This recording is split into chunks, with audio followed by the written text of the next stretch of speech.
90% of the plant and animal species found on Madagascar exist nowhere else on Earth.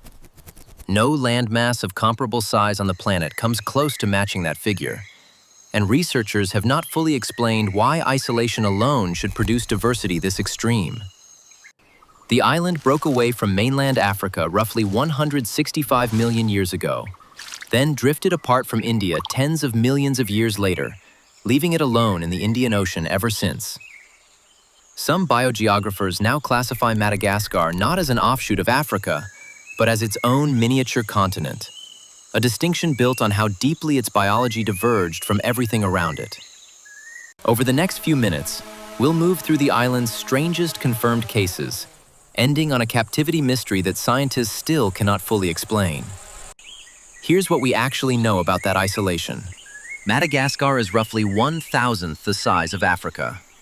Yet, it's treated by evolutionary biologists with the same seriousness as an entire continental biota. The logic is straightforward once you see the numbers.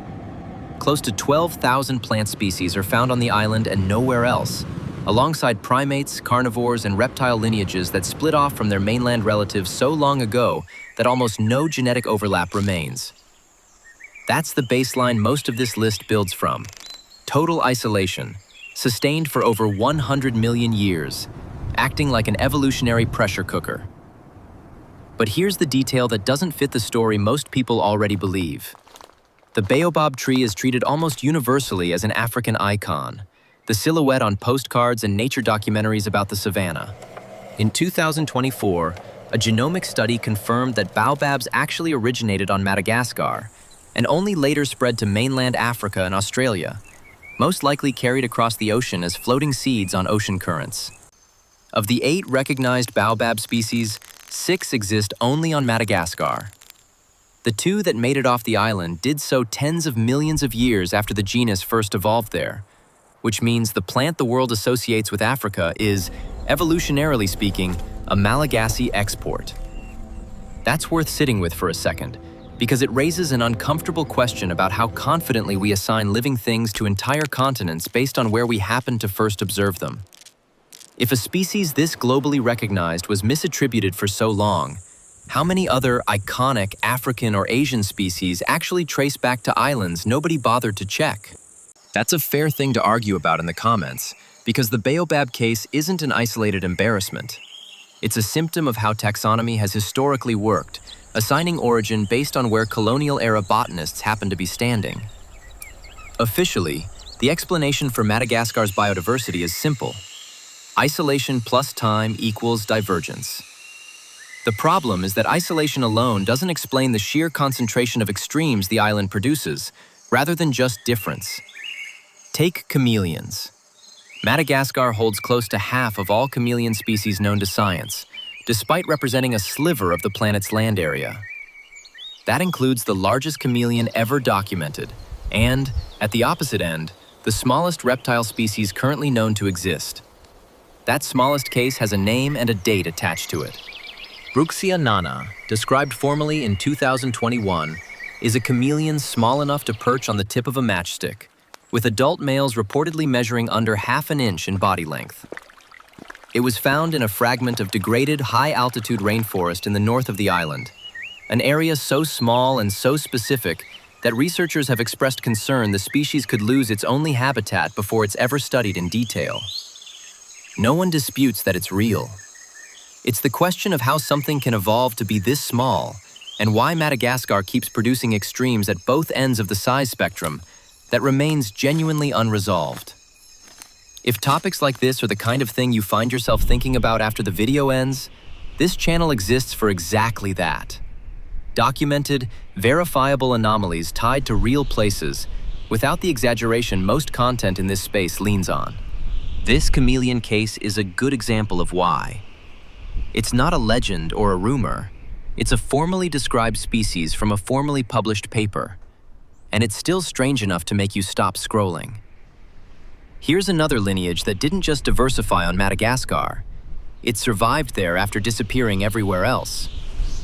The II is the last living member of a primate family that once ranged across parts of Africa, with fossil relatives identified in regions including Egypt and Kenya. Everywhere else, that lineage went extinct. On Madagascar alone, it persisted, evolving a strange, thin middle finger it uses to tap on wood and listen for hollow chambers where grubs are hiding, then fish them out. Local folklore in parts of Madagascar has historically treated the eye as a bad omen, reportedly leading to killings of the animal on sight in some regions. A documented conflict between conservation status and cultural belief that raises a genuinely uncomfortable question about how outside conservation efforts should engage with local tradition, if at all. That's a debate worth having honestly, not one with an easy answer either direction. That's where the documented trail on the Ai's family history stops. Nobody has established with certainty why this exact lineage survived on Madagascar while every mainland population died out, when the island wasn't obviously safer from the same climate shifts and competition pressures the mainland populations faced. It's one of the open questions in Malagasy biology that doesn't get resolved by the end of this video, or likely anytime soon. The fossil record on the mainland side is simply too sparse to reconstruct what happened. What the data doesn't explain gets stranger with the island's top predator. The fossa looks like a cross between a cat and a small cougar, but genetically, it isn't closely related to cats at all. Its nearest relatives are other Malagasy carnivorans, a group that itself evolved in isolation from a single ancestral lineage that reached the island tens of millions of years ago. The fossa's cat-like build, retractable claws, a long tail for balance, a body designed for hunting lemurs through the forest canopy, evolved independently, a case of convergent evolution rather than shared ancestry. It's a predator that looks borrowed from somewhere else, built entirely on the island, with no close relative among the world's other carnivores. This is where most explanations for Madagascar's biology quietly stop being satisfying and start becoming genuinely open questions. Lemurs, as a whole, represent one of the most complete case studies of adaptive radiation on the planet. Over 100 recognized species, ranging from creatures smaller than a fist to animals the size of a large dog, all descending from what researchers believe was a single ancestral population that reached the island by rafting across the Mozambique Channel. That crossing itself is one of the 2 or 3 genuine mysteries in this story that has never been demonstrated experimentally. How a small founding population survived open ocean drift for what would have needed to be a multi-week journey with no food or fresh water has never been reproduced or fully modeled. Researchers can describe the theory, but no one has shown it's actually survivable. That should have settled the question of how strange lemur biology can get. It didn't. The Indri, the largest living species of lemur, presents a problem that has nothing to do with the deep past and everything to do with the present. Indris have never been successfully kept in captivity for more than a few years, across every recorded attempt by zoos and research institutions. They don't display an identifiable illness. They don't show clear signs of physical injury or infection. They simply stop eating, decline steadily, and die, in conditions where every measurable variable, diet, enclosure size, social grouping, has been adjusted and readjusted without success. No one disputes the first part of that story. Indris in captivity decline. That's been documented repeatedly across attempts spanning decades. It's the second part. Why, specifically, this happens when nearly every other lemur species can be maintained outside its native habitat with reasonable success, that causes the actual disagreement among researchers. Some point to an undocumented dietary dependency on specific native leaves not replicable elsewhere. Others suspect a stress response tied to the Indri's complex vocal communication and territory structure, something captivity may fundamentally disrupt in ways subtler than physical health metrics can capture. Neither explanation has been confirmed.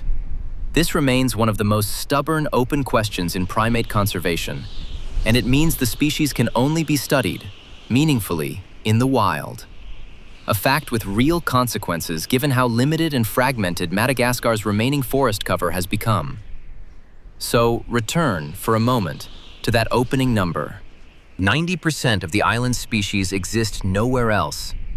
And by now, that figure should read differently than it did at the start.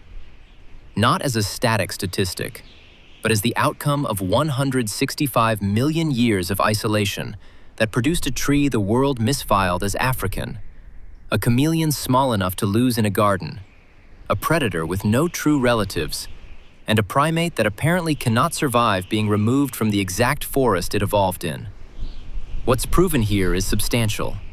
The timeline of the island's separation, the genomic evidence behind the Baobab's true origin, the formal description of the world's smallest reptile, the fossil record placing II relatives in Africa long before they vanished there. What remains unresolved is just as real: how the ancestral lemur population survived its ocean crossing, and why, precisely, the Indri cannot be kept alive outside the specific forest it calls home. Madagascar is often introduced to audiences as an island of lemurs and baobabs, a nature documentary backdrop.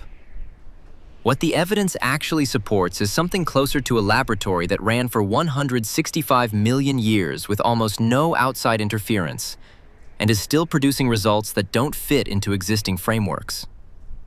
Whether the Indri's captivity problem ever gets solved may depend less on future zoo technology than on whether researchers get meaningful additional access to wild populations before the remaining forest fragments the species depends on disappear entirely.